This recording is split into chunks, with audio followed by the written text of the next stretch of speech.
Market में आप सभी का बहुत बहुत स्वागत है। इस वीडियो में जानेंगे आईपीओ स्टेटस के बारे में। आप में से बहुत सारे व्यूअर्स अक्सर मुझसे पूछा करते हैं, सर आईपीओ तो हमने अप्लाई कर दिया, उसका स्टेटस कैसे चेक करना। आज ना मैं आपको स्टेटस के बारे में बताने वाला हूँ। आप अलॉटमेंट भी इस वीडियो में देखेंगे कि कैसे हम ये पता कर सकते हैं अलॉटमेंट कैसे चेक करना है। आपने कई सारे तरीके देखे होंगे, बट आज ना मैं एक और तरीका आपको बताने वाला हूँ अलॉटमेंट का। अलॉटमेंट के साथ साथ जब हम लोग आईपीओ अप्लाई कर देते हैं उसके बाद कुछ डेटा आता है। जैसे हम लोग जीएमपी प्राइस की बात करते हैं, जैसे जैसे अप्लाई होता रहता है हम सभी को जीएमपी डेटा दिखता रहता है, बढ़ता घटता ये सारा डेटा दिखता है। आज ना कुछ और चीज़ें हम आईपीओ के बारे में सीखने वाले हैं, तो वीडियो में बने रहिएगा। और अगर अभी तक आपने चैनल को सब्सक्राइब नहीं किया है तो रिक्वेस्ट करूँगा कि आप ज़रूर चैनल को सब्सक्राइब कर लें। जैसा मैं लगातार अपने वीडियोज़ के माध्यम से आपसे चर्चा भी करता रहा, आज मैं आपको बोर्ड पे डिजिटल बोर्ड पे नहीं वीडियो बना रहा हूँ, तो हो सकता है कि उतना ज़्यादा क्लियर आपको समझ में ना आए। मैं नेक्स्ट वीडियो के अंदर ये सारी चीज़ें और क्लैरिटी से आपके साथ डिस्कस कर लूँगा, बट कुछ समय का अभाव होने की वजह से मैं आज आपको डिजिटल पैनल पे वो चीज़ें नहीं समझा पा रहा हूँ। सो आई एम वेरी सॉरी कि आप बस अंडरस्टैंड करिएगा। नेक्स्ट वीडियो में मैं आपको ये सारी चीज़ें डिजिटल बोर्ड पर भी समझा दूँगा। यहाँ पर आप देखिएगा कुछ आईपीओ, जैसा लगातार मैंने कहा ना कि 2024 आईपीओ के नाम रहा, और 2024 में छोटे बड़े आईपीओ देखें तो लगभग 300 आईपीओ में आते दिखे, जिसमें से कई सारे मेगा लिस्टिंग, कई सारे सुपर फेलियर और कई सारे ऐसे रहे जो हल्के फुल्के डिस्काउंट लिस्ट हमें देखने को मिली। अब इस दरमियान आप देखोगे कुछ आईपीओ, जैसे मैं अभी की बात करूँ तो आईपीओ देख सकते हैं 18 नवंबर को ओपन होने वाला है। एनटीपीसी ग्रीन का मेन बोर्ड में आईपीओ आने वाला है, आप सभी को पता होगा। मैंने इसके ऊपर डिटेल में वीडियो बनाया हुआ कि क्या इसका प्राइस हो सकता है। तो यहाँ पर आप देख सकते हैं कि यहाँ पर जो भी प्रीमियम हमें देखने को मिल रहा है 25 रुपये के आसपास प्रीमियम है, यानी कि हम ये कह सकते हैं कि इसका 20% की लिस्टिंग हमें देखने को मिल सकती है, जो अभी की मैं बात कर रहा हूँ। देन अभी आप देख सकते हैं 18 नवंबर से लेकर 21 नवंबर के बीच में ओपन होगा। प्राइस बैंड आप देख सकते हैं 120 रुपये से 125 रुपये में रखा गया। तो लॉट साइज़ का अभी यहाँ पर अनुमान नहीं है, तो लॉट साइज 14,700, 14,000, 15,000 का आप अमूमन मान सकते हैं। तो डिवाइड कर सकते हैं कि लगभग एक अच्छा खासा वहाँ शेयर्स आपको देखने को मिलने वाला है। देन इसके बाद आप देख सकते हैं कुछ और आईपीओ में आते दिखेंगे, जैसे जिंका और मिंग और ये नीलम लाइसेंस, कई सारे आईपीओ देखने को मिलेंगे। और कुछ आईपीओ भी चल रहे थे, जैसे रनिंग की बात करूं, इस आईपीओ को मैंने आपके साथ डिस्कस भी किया था। मेन बोर्ड में ये आईपीओ आया, acme solar holding limited main board में था, और इसका प्रीमियम देखेंगे तो यहाँ निगेटिव देखने को मिल रहा है, यानी कि यहाँ पर ₹1 की डिस्काउंट हमें चीज़ें देखने को मिल रही है इसके जीएमपी प्राइस में, प्रीमियम में। एंड इसमें देख सकते हैं 6 नंबर को ओपन हुआ था, 8 नवंबर को ये क्लोज हुआ। प्राइस बैंड 275 टू 289 का था, जिसमें नंबर ऑफ शेयर्स आप देख सकते हैं। ये अलॉटमेंट का डेट था, यहाँ से अलॉटमेंट यानी कि 11 तारीख को अलॉटमेंट होने वाला है, और लिस्टिंग डेट हमें 13 नवंबर देखने को मिलने वाली है। स्विगी का आईपीओ में देखने को मिला, स्विगी का देख सकते हैं अभी इसका अलॉटमेंट जो मिलेगा वो हमें 11 नवंबर को दिखेगा, यानी कि मंडे के दिन दिखेगा।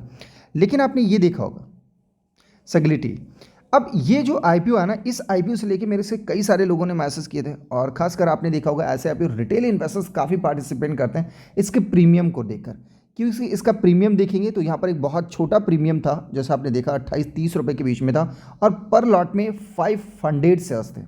अब 500 शेयर्स का मतलब आप समझ सकते हैं कि एक बहुत बड़ा क्वांटिटी होता है, और आज की डेट में इसका अलॉटमेंट था, और जिसका हम अलॉटमेंट यहाँ से चेक भी कर सकते हैं।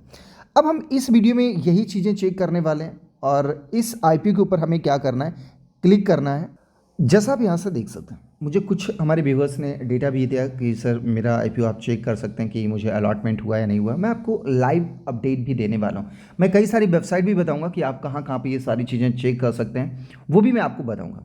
बट यहाँ पर जिस वेबसाइट को मैं यूज़ कर रहा हूँ ये बिल्कुल फ्री ऑफ कॉस्ट वेबसाइट है। इस वेबसाइट का भी आपको नाम बताऊँगा, और यहाँ पर आप पूरा डेटा चेक कर पाओगे। यहाँ से आप कंपनी का नाम देख सकते हैं, सगलिटी इंडिया लिमिटेड, मेन बोर्ड में ये लिस्टिंग है। एंड यहाँ से आप प्राइस देख सकते हैं 28 से 30 रुपये के बीच में था। प्रीमियम देखेंगे तो यहाँ पर 0.3 यानी कि लगभग 30 पैसा हमें देखने को मिल रहा है। लॉट साइज आप देख सकते हैं। अलॉटमेंट आज का डेट है, लिस्टिंग 12 नवंबर यानी कि ट्यूसडे के दिन ये लिस्टिंग हमें देखने को मिलने वाली है। रिटेल कैटेगरी में अगर कैटेगरीज वाइज देखोगे, रिटेल कैटेगरी में एक लॉट 500 का था, यानी कि लगभग 15,000 का इन्वेस्टमेंट था। एंड यहाँ पर आप देख सकते हैं कि लोगों ने जो बिडिंग लगाई है वो आप यहाँ से देख सकते हैं। इसके बाद SHNI एंड BHNI में देखेंगे तो ये सारा आपको डेटा देखने को मिल रहा है। देन इसके बाद आप अपडेट देखेंगे, जब इसका क्लोजिंग के साइड में ये अपडेट था, लगभग 7 तारीख का मैं ये अपडेट दिखा रहा हूँ। यहाँ से अगर हम QIB क्या देखें तो QIB का एक सबसे बड़ा रोल होता है, पार्टिसिपेंट होता है। तो आप यहाँ से देख सकते हो इनके लिए जो ऑफर किया गया था लगभग इतने नंबर ऑफ शेयर्स थे, यहाँ से टोटल नंबर ऑफ शेयर्स देख सकते हैं। बट यहाँ पर अप्लाई कितने के लिए किया गया, यानी कि लगभग अगर हम देखें तो जो यहाँ ऑफर किया गया था उससे 3.52 टाइम लोगों ने ज़्यादा अप्लाई किया, यानी कि QIB ने यहाँ पर 3.5 टाइम ज़्यादा देखने को मिला, यानी कि ओवरऑल कह सकते हैं ये सब्सक्रिप्शन हमें देखने को मिला। HNI कैटेगरी में देखेंगे तो HNI कैटेगरी को भी देख सकते हैं। ऑफर सेल्स ये किया गया था, लेकिन यहाँ पर लोगों ने जो अप्लाई किया लगभग 1.93 टाइम सब्सक्रिप्शन देखने को मिला। HNI 10+ में अगर आप देखें तो offer and subscription 1.69 time.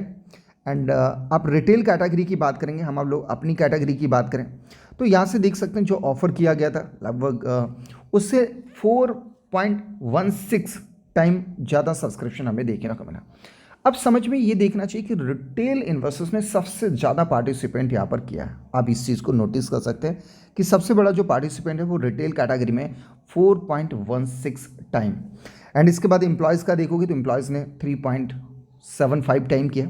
Overall अगर हम सब्सक्रिप्शन की बात करें तो यहाँ से आपको चीज़ें समझ में आएगी कि ऑफर ये किया गया था और यहाँ पर 3.2 टाइम सब्सक्रिप्शन देखने को मिला। मैंने हिस्ट्री भी आपको कई बार समझाया कि ये डेटा देखने के बाद में बहुत सारी चीज़ें पता चल रही है। तो यहाँ से आप क्या देख सकते हैं कि उतना तगड़ा हमें रिस्पॉन्स नहीं देखने को मिल रहा है, क्योंकि मात्र 3.2 टोटल सब्सक्रिप्शन हमें देखने को मिल रहा है, जिसमें रिटेल कैटेगरी HNI और HNI QIB सभी को देखकर सिर्फ इतना ही सब्सक्रिप्शन हमें देखने को मिला।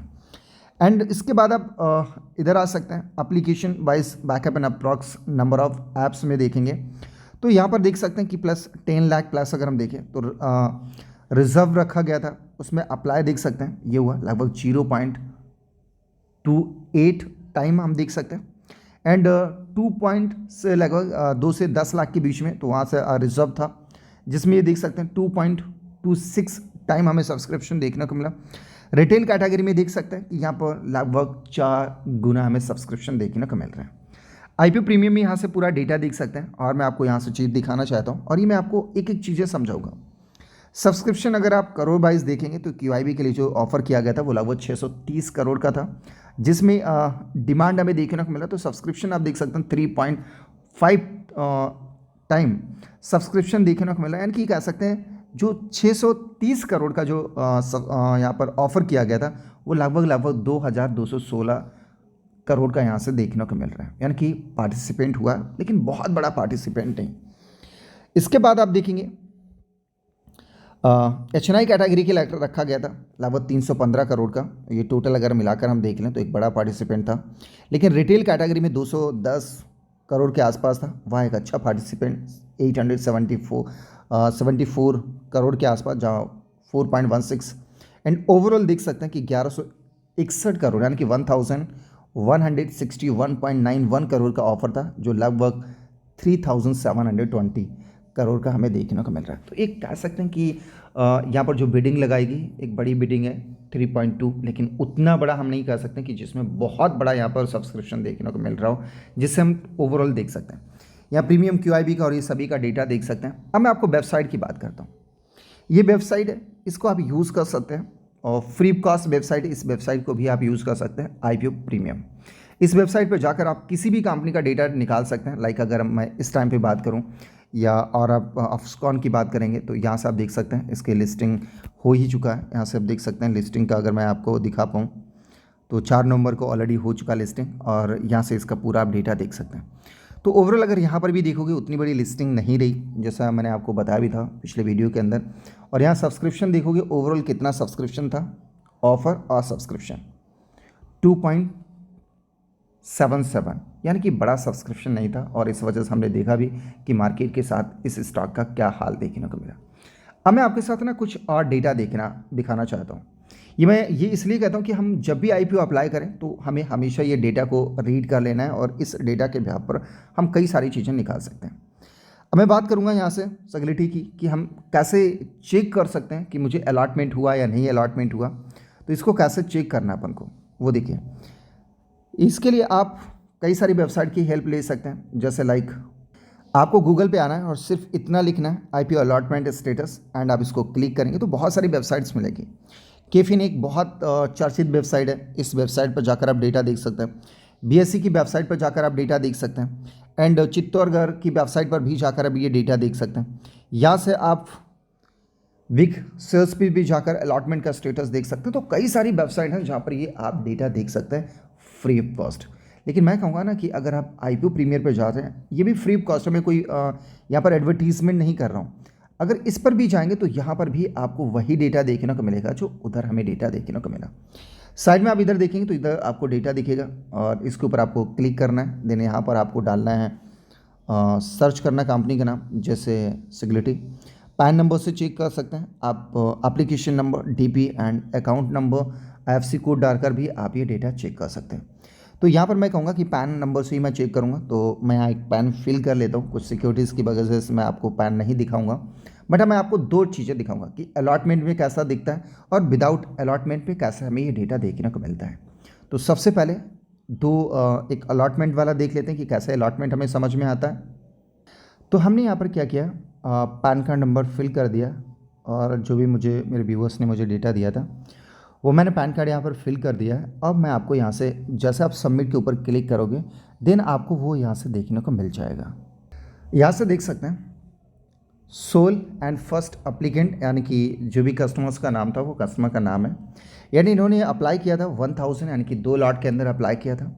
कट ऑफ प्राइस जो 28 रुपये से लेकर 30 रुपये के बीच में था, इन्होंने कट ऑफ प्राइस रखा था 30 रुपये का और इनको अलॉटमेंट हुआ।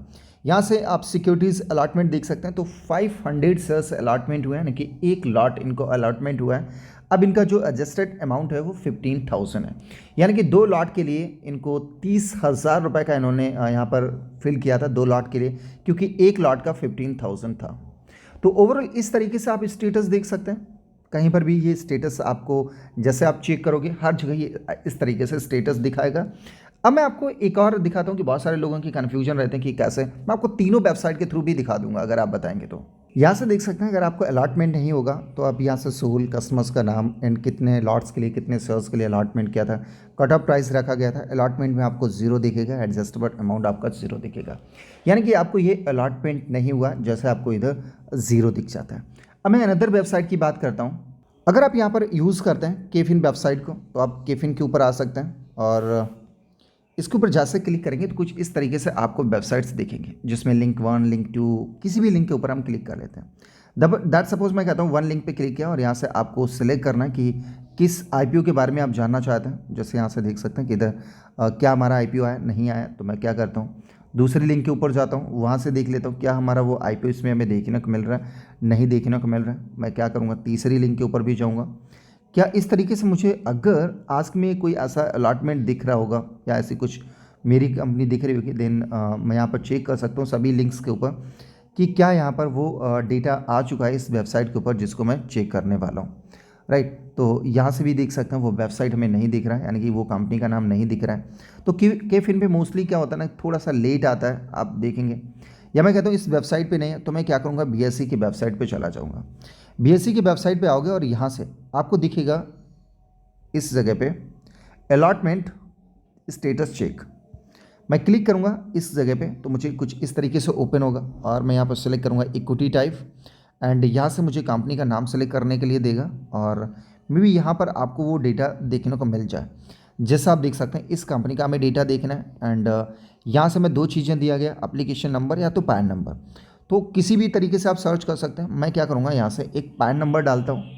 जैसे मैंने इसको चेक किया ना, इस डेटा में मैंने पैन नंबर डाला और यहाँ पर मुझे देखने को मिल रहा है रिकॉर्ड नॉट फाउंड, यानी कि मैं समझ गया कि ना मेरा ये अलॉटमेंट नहीं हुआ है। जैसा आप यहाँ से देख सकते हैं रिकॉर्ड नॉट फाउंड तो बीएसई, यानी कि ये मुझे ना अलॉटमेंट नहीं हुआ। अगर मुझे अलॉटमेंट होता तो इसमें मुझे पूरा कस्टमर का डिटेल मिल जाता, आपका डिटेल मिल जाता, जैसे लाइक एक अलॉटमेंट वाला भी देख लेते हैं।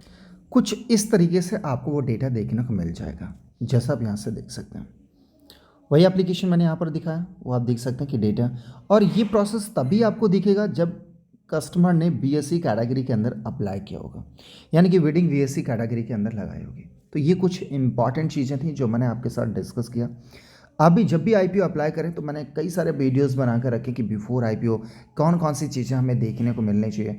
4 चीज़ें हमेशा आपको देखना चाहिए कि कंपनी की बैलेंस शीट, मैं ये कहूँगा सब्सक्रिप्शन क्या हो रहा है, दूसरा जीएमपी प्राइस क्या हमें देखने को मिल रहा है, एंड वैल्यूएशन। ये 4 चीज़ें अगर आप समझ जाएं किसी भी आईपीओ अप्लाई करने से पहले, तो मैं ये कहूँगा कि आपको कभी भी दिक्कत नहीं आएगी किसी भी आईपीओ के अंदर। आई होप कि आपको ये वीडियो अच्छा लगा होगा। Thank you for watching.